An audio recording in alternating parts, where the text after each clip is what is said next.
The biography of Michael Manley may have an unimaginative and safe title, but author Godfrey Smith leaves little to imagination in examining the life and times of a towering figure in Caribbean history. In her review of the book at Thursday night's launch in Belize City at the Image Factory, Jamaican-born Chief Magistrate of Belize Anne-Marie Smith, an admirer of Manley, credited Godfrey Smith with being unsparing in investigating all the facets of this admittedly complicated man.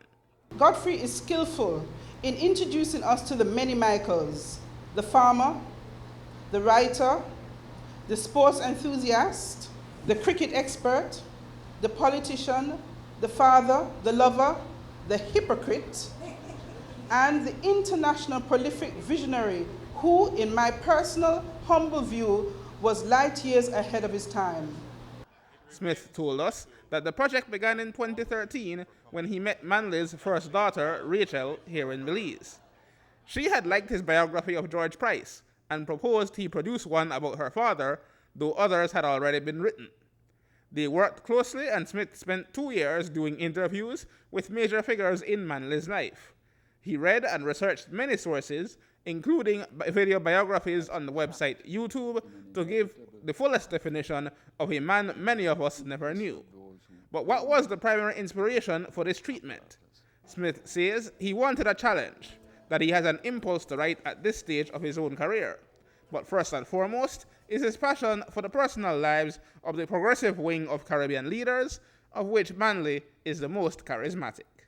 I consider Michael Manley to be the most gifted, charismatic, articulate, elegant, brilliant statesman and politician the Caribbean has known, and whose likes shall never be seen again. Why is that important? Because we're surrounded by politics every day, whether we're involved with a party or not. And I think it's good to have somebody to measure against. I think Manley provides that. Without giving too much away, we can tell you that the book does take an in-depth look at Manley's sexual lifestyle. 5 times married, 3 times divorced, and also a widower, it is clear that Manley knew his way around females. He also knew his way around politics, rubbing shoulders with the likes of Cuba's Fidel Castro, and culture, owning a music system while Prime Minister, and writing 9 books, including a history of West Indies cricket.